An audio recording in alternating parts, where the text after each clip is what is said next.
did it. We did it. We are done with Bellator. We are done with UFC, and we are now on to a little boxing.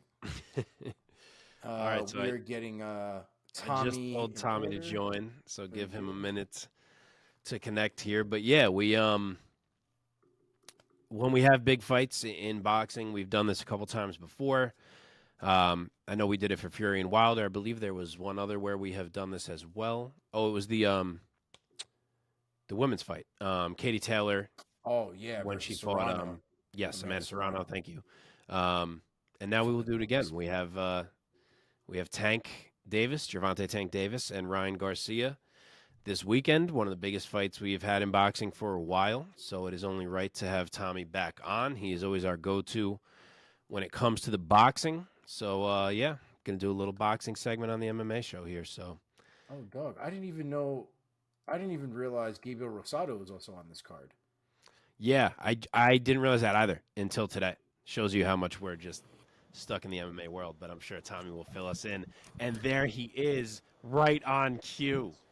So I gave a little brief intro while we were waiting for you, but yeah, welcome in Tommy O'Neill, my cousin. He's a very lucky guy to be related to me. The host of Boxing. If you haven't heard him on here before, he always brings the energy, brings the comedy, the absurdity, and yeah, no mic, but you're the new third man this week. Wait, Yeah. I'm here. I am the third man. I am Mike. I am a professional ring announcer. That's a joke. I'm actually not, but I think I do have a pretty sultry voice, and I do run a boxing podcast. So good company here with the MMA crowd. Yes, sir. Hopefully, yes. We will. Shout out we to will, boxing. We will tag it, but go check out Boxing if you are listening here and you like what you hear. Tommy is constantly pumping out videos and shorts and everything of that nature for every card, and he's killing it with the picks as well, trying to win you some money. So it's worth checking out for sure. Very nice. absolutely. So anyway, huge card coming up. So I will let you intro this card. Tell us what is going down this weekend. So absolutely, I do want to start by saying that, boxing has had a good year. When I'm on this show, I always try to really give a good impression of boxing to the MMA fans, because if you just put your eyeballs on the sport, I guarantee you'd see what you like. You'll like it. But yeah, we've had a good year so far. We had the Caleb Plant Benavidez card. We had good stuff coming up. We might get Spence Crawford, but that's been like the last 3 years. So we'll see, you guys. Okay, but we are getting, Ryan Garcia versus Gervonta Davis, and the thing is that. I'm sure maybe you two should be definitely familiar with this, but maybe some of you don't know, in the 80s, boxing was absolutely on fire. And we had something in the lightweight division called the Four Kings. Actually, I believe they were welterweights, but called the Four Kings. And in this lightweight division today, we call them the Four Princes, because they are really great. And there's been even more names added onto there, like Teofimo Lopez, George Kambosos, but we had Lomachenko, we had Ryan Garcia and Gervonta Davis. We had all these names, and we're getting two of them to fight each other. So this is really, really a big deal. And this is something that does seldom happen in boxing. Before I pitch it back to you guys, but I want to say the most important thing about this fight, you guys, is that if we get this fight, I guarantee you, first off, that this fight is very good. Goes over very well. And to bore you guys to death and talk about numbers, I am sure that this fight absolutely crushes it in pay-per-view buys. The UFC, by no doubt, no question, man, is a more popular sport these days. It's very purposeful that they're giving you a card that's not exactly trying to go up against this thing. I believe that this does very well, and I really have good hopes. I'm trying to stay positive. I have good hopes that this shows other fighters that this is you can get money this way. We don't have to follow the modern day business model of boxing where we get, you're fighting the guy who drove you to the fight and your cab driver, and that they'll pay you. And that's been the way it works. And then it's low risk and you don't get as much reward, but you get the reward. This should show that there's huge reward. And even for some fighters, more importantly than that, huge eyeballs and fame to be had in making these things. And I think that these guys put on a hell of a performance, and that the loser can hold his head up high and won't be done in boxing. Imagine that. Imagine boxing having great fights, and it's okay if you lose to the very best. Imagine that. Well, I can tell you this. There's one thing that I've seen pretty consistently leading up to this fight, which I will say they've done a much better job promoting this boxing event than I think they have any other in recent memory, and that includes a lot of the Canelo fights and things like that. But Ryan Garcia and Tank are talking wild shit to each other back and forth. And I don't really think we see that much, in boxing. We see it every now and again in MMA when you get a guy who can talk pretty well. But, I mean, the where these two guys come from, I feel like, is so different. And the way that they talk shit to each other is so different and yet almost equally disrespectful in ways. And they've now gotten to the point where they're talking about putting up their whole purse, and it's like a winner take all thing. And Ryan Garcia was like, write a contract up, and I was like, oh, you're dead. You're like legal serious about this shit. This is not just a Instagram handshake. This is like, you want to put it on. They're paper. trying. That's such a terrible idea. Like, I get it. It is. Like, I get it. You know what I mean? It's cool promotion, and I don't know if you guys saw the video of that whole interaction, and Tank Davis having like his little Twitch hype man behind him and whatever the hell was going there. God, get that guy out of there. That guy made me so. That, like, I'm picking Gervonta Davis to win this fight, but let alone not Ryan Garcia, but the guys on the undercard of this fucking thing will starch that man in a hot second. You know what I mean? On the street, whatever, you bring a knife. I mean, they're fucking your world up. Yeah. So I don't like having guys like that in the video. He's not even a fighter, for fuck's sake. I'm not a huge fan of hype men, especially when it comes to a fight. Like, dude is going in there to fight a man one-on-one. He doesn't need you to, like, hold his dick for him. You know what I mean? Like, yeah. He doesn't. He can take, like, especially Tank. Tank is not a guy who doesn't say nothing. Yeah. Tank can talk his shit. He doesn't need your help. But it's been great promotion, man. I've been really enjoying it. I'm going with Garcia on this one. I know I'm probably in the minority. Oh, this is going to be fun podcast. Let's go. This is going to be a fun podcast. I know I'm in the minority here, man. And I know a lot of people think that Ryan Garcia is a one-trick pony, that all he's got is the left hook. And, I think a lot of people think that all he has is the left hook because that's all he's really needed. That left hook is fucking ridiculous.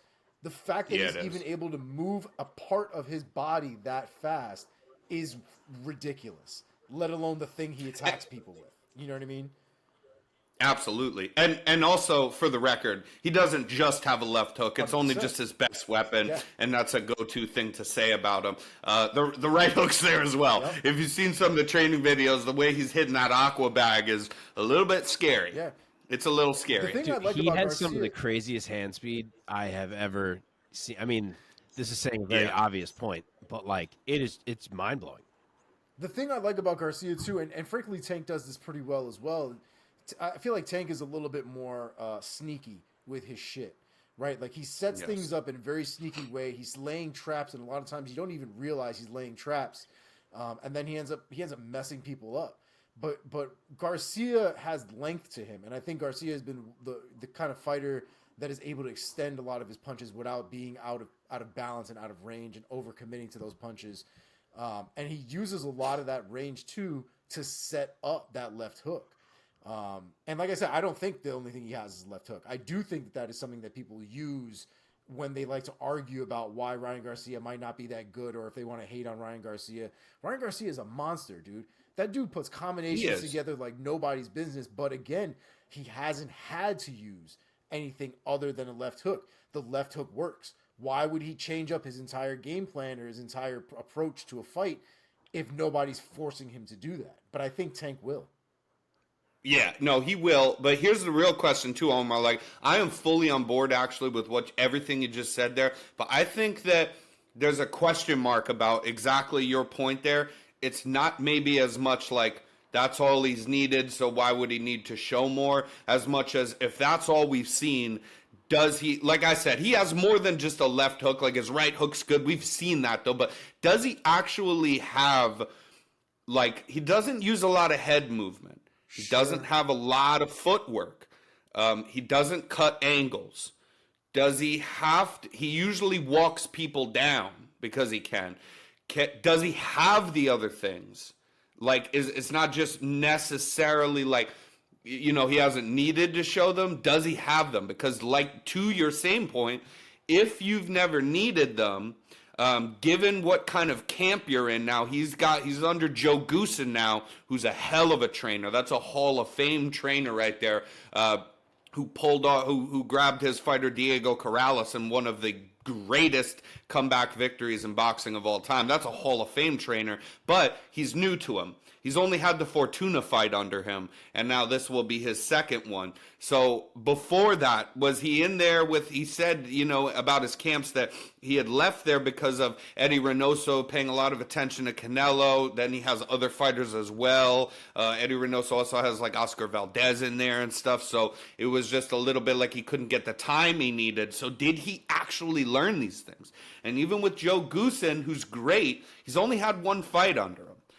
He has had a little bit of time because he's had time off. But yeah, here's my thing. Like again, to your point, you said it perfectly already, is that Tank is tricky, right? And he sets things up. So that's to my point, is everybody speaks of him as the power puncher, but just because he punches with power, he has got incredible boxing IQ. Yeah. And that's very underrated for him. People don't really talk about that much. That the guy was trained, for the longest time by Floyd Mayweather. And when you think of a power puncher, and that all of it almost, dude, he has all of his fights. I don't have his record in front of me, but he has something absolutely insane, like a 95, I believe 96% KO ratio. So if you're told that, you imagine a guy stalking, walking someone down, cold clocking them. He doesn't, man. He conserves himself. He's a notoriously slow starter, as a matter of fact. He doesn't throw a lot of punches. And he waits to set that thing up, dude. He waits to set up that clean counter. And I like the better boxing. But you're not alone in this, Omar. I just disagree with it. That I think Tank will win this fight by KO, and I think it'll happen late. I think that it'll happen rounds 8 or 9 is my prediction. And if you guys want a good gambling pick, throw the mortgage on this, right, Omar? Like the last one, we pulled it off. Yeah, just like the last one. We pulled that one off though. But there's a good pick where, because Tank's a favorite, they're close odds. I believe he's a minus 250. I don't know if you can pull up the odds, but he's something around there. But if you bet on the special, on the round by round, not exact round, but there's a bet in there that is from rounds Tank TKO round 7 to 12, and that's only like a minus 110, I think, on DraftKings or something like that. I pulled that one up. And a couple other undercard, 2 other undercards that are sure things to parlay to get you like a plus 125. That's going to be my bet for the weekend. But yeah, you're right. Tank KO rounds. Tank is about minus 250 for the overall. Wow. Yeah. And then there's a bet there from rounds finish 7 to 12. He's plus 110. There you go, plus 110 for the finish through 7 to 12. And let me tell you something, he's a favorite. Huh? That includes decision as well. That includes decision as well. But here's the thing: is that fuck the decision though. The thing is if he win, he's a favorite, right? Yep. He's a not boxing odds. These are close, but like you put these in like he's favored to win this fight for sure, right? Yep. And here's the thing: how would he win? You guys, like, if he does win, right? How's he gonna win? This will be a stoppage, yeah? I would imagine. Yeah, and he's a notoriously slow starter. So he's not going to come out there and just brutalize. I, as a matter of fact, think that this fight plays out actually beautifully in the sense that I think that Ryan Garcia, who is not a slow starter and with very fast hands, Tank has good I think that he picks a lot of these early rounds up, a lot of them. And I think if you don't have this is on 2 platforms, by the way, DAZN and Showtime. So if you're not watching it on the DAZN platform and getting an unofficial scorecard from Chris Mannix, God bless him, then we'll have somebody in there that can do these things. I think you throw up an unofficial scorecard that has Ryan Garcia ahead about halfway through the fight, 5 rounds to 1, something like that. And everybody says, wow, look at this. And then Tank gets him out there late. And then everybody can say, well, Ryan made a really good showing of himself and it wasn't even that close. He was way up on the scorecards. And I think that's the way this whole fight plays out. So I think that's a plus 110, dude. If he wins and he's favored to win, that's the way he wins, dude, between rounds 7 and 12 by stoppage. So you kind of just answered a question that I wanted to ask, which is that I know Tank carries so much power, and it's in all his shots. It's not like it's just in his overhand right or whatever. Like, he carries it in every shot he throws, and he knows how much success he's had in setting guys up and not having to rush it and walk guys down. So what I was going to ask was, do you have any concern that he ends up falling too far behind because of his patience and willingness to kind of drop rounds and be passive in stretches? But it sounds like you're not too concerned about it because you just trust that he'll be able to find it in the later rounds. So I do trust, because I gave you the pick there, I do trust that. I'm betting on it personally. I think that's what happens. But yeah, dude, that's a hell of a point, because if Ryan Garcia wins this fight, dude, even if he drops him or something, Tank will get, he's not going to finish Tank. That won't happen. But if this goes to decision, let's put it this way. If this goes to decision, I definitely favor Ryan Garcia in that way, because there's a lot of Tank fights we can look back to. I mean, he had a very close fight that went all the way when he wasn't able to stop a guy with Isaac Cruz. Very close fight where it went all the way. Leo Santa Cruz was way up on the scorecards at the time of the stoppage. There's a lot of things to go back to in his career where guys give him, but it's weird. He's got great defense, man. I don't want to say they give him problems. It's all intentional on his side. Who's more hittable of the two? Oh, man. Yeah, even Omar, you have to agree with that. I know he gets caught standing straight up sometimes, Garcia. Let's be real. Ryan, if we're talking about, especially when you're talking about, whose chin is up in the air more, Ryan Garcia's got a bad habit of that shit. Yeah, that's what I mean when I say caught standing straight up. And the left hand is very fast. And like I said, I don't just say he's got a right hand as well. But when he throws it, it's not a hook that's nice in tight like this. It's a looping from out here, but he's just very fast, so he gets away with it. But it loops from out here. A lot of times he'll jump into it as well and keep both hands down. And Tank is a counterpuncher, man, through and through. Yeah. Ryan, actually, the way he throws that left hook, I actually really love it. And he'll rotate his body before he actually rotates the shoulder to come with it. So you'll see him almost completely pivoted over by the time that hook is coming through. I can picture that as you're saying it. Him throwing his left hook. It wrecks people, man. And he does it, and like Tommy said, he does it so fast you don't even really notice it. But the man pivots so hard on that hook, it's crazy. How much faster is Tank than the previous opponents of Ryan Garcia? I know he always has that speed advantage. Is it nullified a lot more by Tank than it was in his prior fights? He doesn't always have always a speed advantage. Leo Santa Cruz lit him up and won a lot of rounds with hand speed, basically, with hand speed and combinations. And that's the reason why I think that Ryan Garcia takes a lot of rounds away from him when he's not being super active. I was saying Garcia always has the speed advantage in his prior fights. So I was saying, I was saying how much closer is Tank's speed to Garcia's, where maybe he loses some of the advantage he usually has. Well, he's fast with that one shot. they're different fighters because Garcia's hand speed, like we're talking about that one left hook that's great and fast and very powerful. But also, I mean, his jab, everything that Garcia throws, his hand speed in general is fast, and he can put it together in combination punching. But with Gervonta Davis, I wouldn't I mean, these guys are small. This is the lightweight division. This is a catch weight, by the way. It was 136. But 135 is a lightweight division. And all these guys are pretty fast. But as far as they go out of fast guys, Tank Tank can throw combinations well, but he's not all hand speed kind of thing. The thing that he does, and part of the whole thing of him, he works.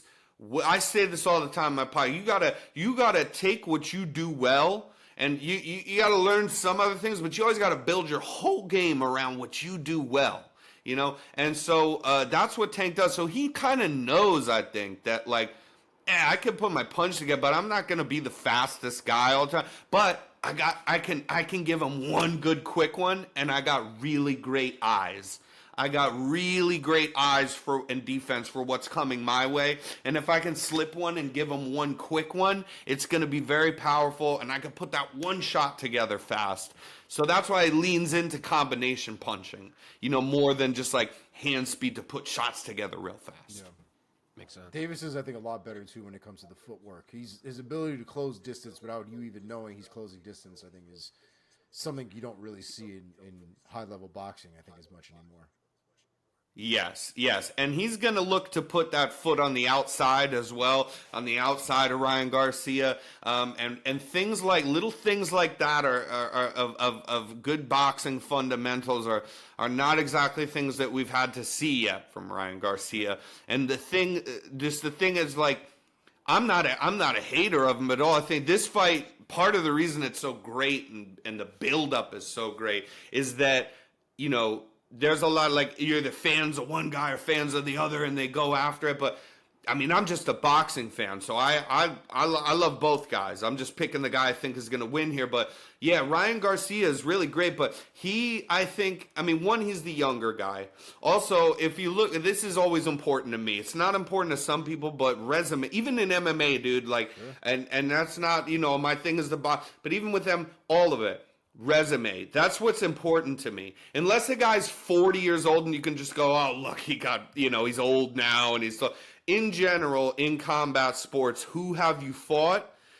Even if you lost, did you do well? But especially your wins on your resume. Who are those people? And who has fought the better competition? Because that is always what's going to push you to learn more things and give you more experience in general. So if a guy, let's say, has 100 fights even, but he's only fought 2 good people versus a guy that's only had 18 fights and he's already fought 6 great guys, I'm probably going with that guy with less fights that's fought better competition and pulled out wins from there or had great performances even in a loss like that. But both these guys are fucking undefeated, man. And they're both young, and I really just want this to promote boxing, man. We've had good stuff. Like I said, the Benavides thing. We had what was the one? The Brian Mendoza win over Sebastian Fundora was absolutely fantastic. Dude, last Saturday, there was a fight on that was supposed to be kind of shit.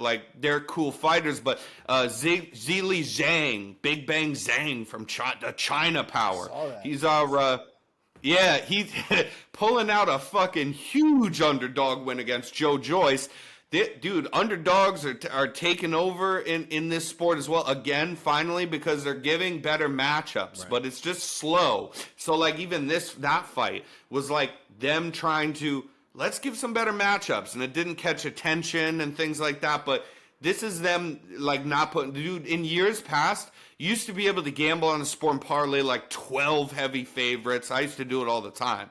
And they were almost, dude, guaranteed to win. You parlay 10 different, minus 1,000 favorites and get some money out. It was almost guaranteed. Not anymore. That shit is not safe anymore. They're putting together better matchups. I love that. That's what they need to be doing. Yes. Let me ask you one last question I want to ask about this particular matchup. Say this thing deteriorates as it goes on, starts to get a little uglier. Maybe Tank got a little hurt early, and then he hurt Garcia a little as the fight went on, and we're in like later rounds. Who is more of a dog? Who do you trust more to gut through being a little hurt and it getting a little ugly and pull it out if that's what it starts to look like? Well, I want to Tank, but that's because we've actually seen that with him. You know, Isaac Cruz absolutely pushed him to the limit. Did not go away. Fight went all the way. Was an absolute dog in there.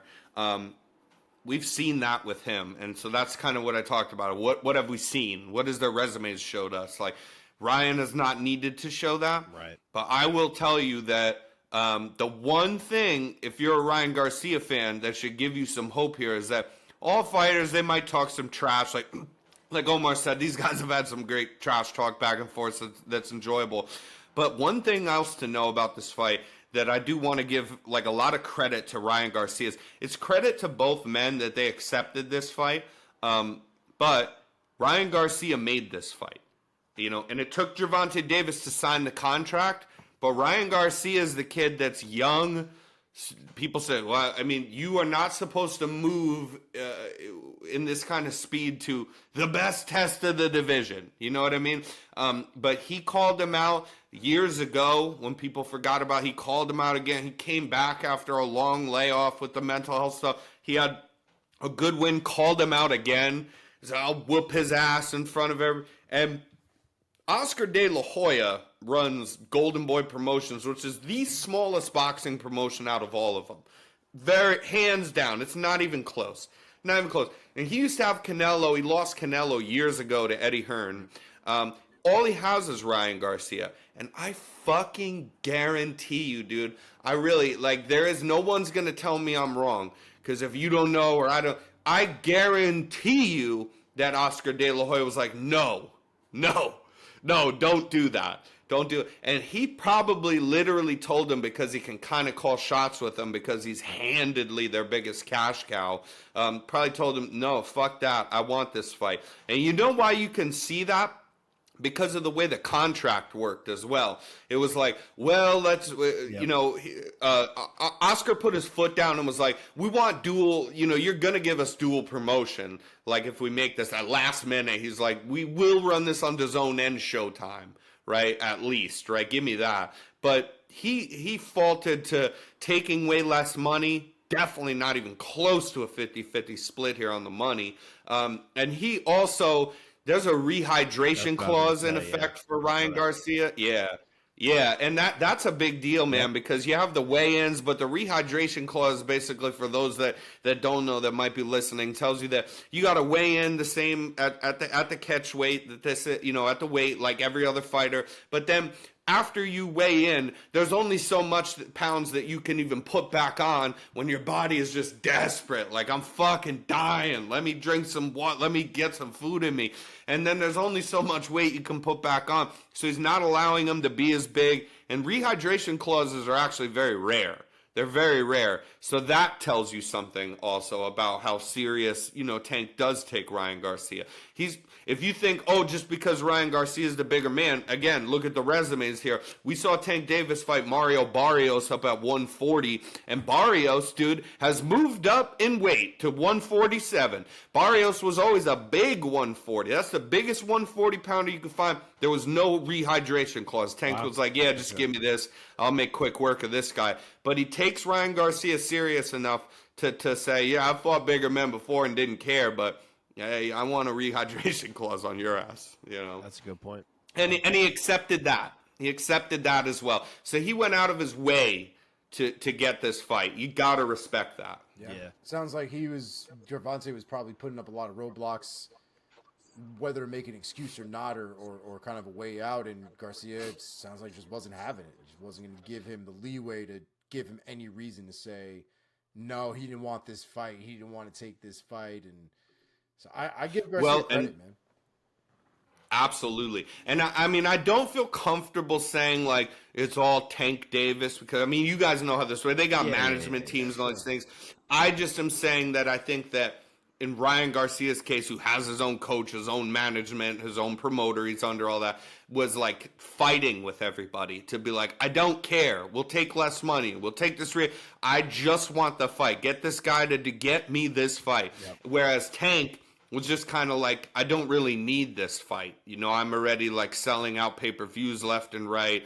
Garcia has not done one. You know, right. This is his first one. Tank's like 7 straight of selling out play. So he was probably just more along the lines in general of like, I'll take the fight, but I don't really need it. So it's whatever, you know, if it falls apart, and probably just let his own management team and, you know, Leonard Ellerby and stuff throw things in the contract that they were basically going to say, we're going to fucking just steal from you if you really want this fight. And then Garcia was like, fuck it. Yeah, all I do is want this fight. Yeah, I like that. That's an interesting angle. Yeah. All right. Well, let's get some final picks here. It's getting late on our end. So I know you're going. Nobody's watching this, too. I appreciate the prime time, but it's good that you clip them, Omar. You know what I'm saying? So maybe we can get some people on the boxing here. But yeah, you guys are like what, an hour and a half in or something? Dude, bro, we're almost 3 hours. We're 2.5. Hey, what's your average view duration? I don't know. I don't know. I couldn't even tell you. You don't want to answer. I was actually curious. Maybe tell me off the thing. I was curious because I was wondering, like, dude, I've been getting a lot of better views on my channel, but I try to keep this stuff short and condensed. But, you know, so it's like if I only do a 10-minute video, I figure, yeah, keep it. But it's still, like, going to be, like, only 3 minutes of during. But I wonder if you do them longer, if it translates. And it's like, yeah, our thing's 2 hours, but we got 20 minutes of watch time in there, you know? I don't know. We would have to look. I really don't know off the top of my head. head. Mark, that is a great, before you ask your question, what a fantastic, who drew that picture behind you of the show? That's fucking awesome. Look at that. Art. Look at that fucking thing. Art by Tommy O'Neill. Oh, my goodness. You got to be kidding me. Unboxing. You can see how long ago Yes. that was. Paul Craig chilling over here.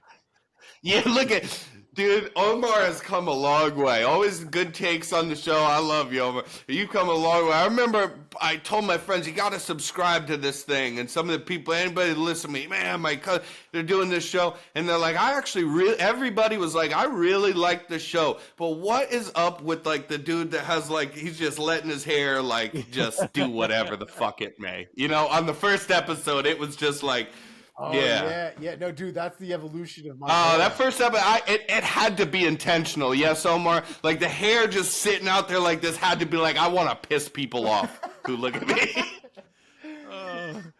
All right, let's circle this thing back in. So you are going Tank, knockout, give us a round for the hell of it. Okay, so can I tell you the round, then I give you my bets I'm actually doing here, though? Yes, you may. Okay. If I have to pick a round, it's round 8. Okay. It's in my head. Yep. Tank KO round 8. Damn. Now let me give you the what I'm doing. If you guys aren't unboxing subscribers yet, we're giving good fucking picks on here, okay? Daddy really makes up for the money on this. But we're on the undercard of this main event here. On the undercard, we got David Morrell, who is an absolute savage. Now, he's a minus 2,000 favorite, so it's going to do you no good to bet a straight win for him. So you're going to want to go minus 800 on the fight, not going the distance, for the David Morrell fight. And then, unfortunately, because I'm a huge fucking fan of this guy, God bless Gabriel Rosado, the Puerto Rican Rocky, but he is too old to be fighting. I love that guy more than anybody. Fuck all you guys out there. I love him more than anybody, but he should retire. He should retire. And he pulled off one of his most incredible underdog wins, beating Bek the Bully, Bektamir Melikuziev. And for some reason, they're like, you know what? Gabe Rosado has lost his last 3. Let's put him up against this fucking kid again and see if he can pull one trick out the hat. And he's not going to be able to, you guys. So you're going to want to bet Bektamir Melikuziev. But I will say, bet him straight. Add that on your parlay because Gabe Rosado's a fucking dog, and he's going to lose this fight, unfortunately. But I wouldn't be surprised if he makes it all the way with all his veteran savvy in there. And then you parlay those 2 picks with the Tank Davis KO/TKO/DQ between rounds 7 and 12, and that is going to give you about a plus 150, plus 170 on your money. I like it. I like it very much. It's my style of bet. Do you like this hat? Before we get Omar's pick. So I meant to say it before, and then my mind went. But yes, respect. Yes. I love the fucking hat. They sucked last night. But, dude, I don't even know what happened. I watched the first quarter. It was like tied at the end of the first. I go put my kids to bed, which is a process. So by the time I got back down, it was halftime, and they're down by like 22. I was like, what the fuck just happened in one quarter? But whatever. Anyways, we're still in there, baby. We're still we're all right. All we had to do was steal one in Cleveland. We did it. It's 1-1. Yep. Now we're coming back to New York. There we go. The pick, I am in a similar boat, though with obviously a lot less knowledge to back it up. But I am going to go. I'm going to say Tank round 9 knockout. So to Omar. You're doing the Jeopardy thing where it's like the guy looks over like, yeah, let's do I had it written down before you even came like, on let's here. do 100, and then you're the guy to the right that goes, let's go 101, and you look over, I'm like, you son of a bitch. I had it written down before you even came on here. That's what I was going with. It just so happened to be right next to yours. Fair enough. So Omar, I know you're going Garcia. Decision, or are you taking him to get a finish? I'm taking him to get a finish. Wow. Jesus, Omar, God. It's why I don't bet, because your boy is too emotional for this shit. I'm too emotional for this shit. I love it. I'm going to go to finish here. I'm going to also go round 8. Wow. Love it. Love it. Wow, okay. I like this. All right, now listen, before we go here, you guys, I'm going to commandeer this fucking show, okay? Listen, if we could get on here and you guys could talk boxing with me, you need to stick me in here when Mike has his next baby so I can take my casual-ass takes on the MMA level, okay? All right. I think Lindsay's done, bro. I think Lindsay closed the factory. Okay, that's fair enough. I think she's done. Yes, we should get you on here for a big MMA at one point. That's it. All right. Awesome. Thank you, dude, for coming on. Thank you, guys. Good to see you guys again. We will post this on ours. We'll also send the clip over to Tommy, so it'll be posted on his channel. Check out all the rest of his posts. He's already got a whole thing up on the Garcia Tank fight where he probably says some things that you didn't hear today, so it's worth watching both. And, yeah, we'll see you at the next big fight, I guess. Will do, buddy. Thank you, guys. All right. Guys. Omar, we're out of here too, right? Should we all sign off at this point? Let's all sign off. We don't need any fucking trivia. Just click out, right? Just hit the old X. All right. Peace. Peace.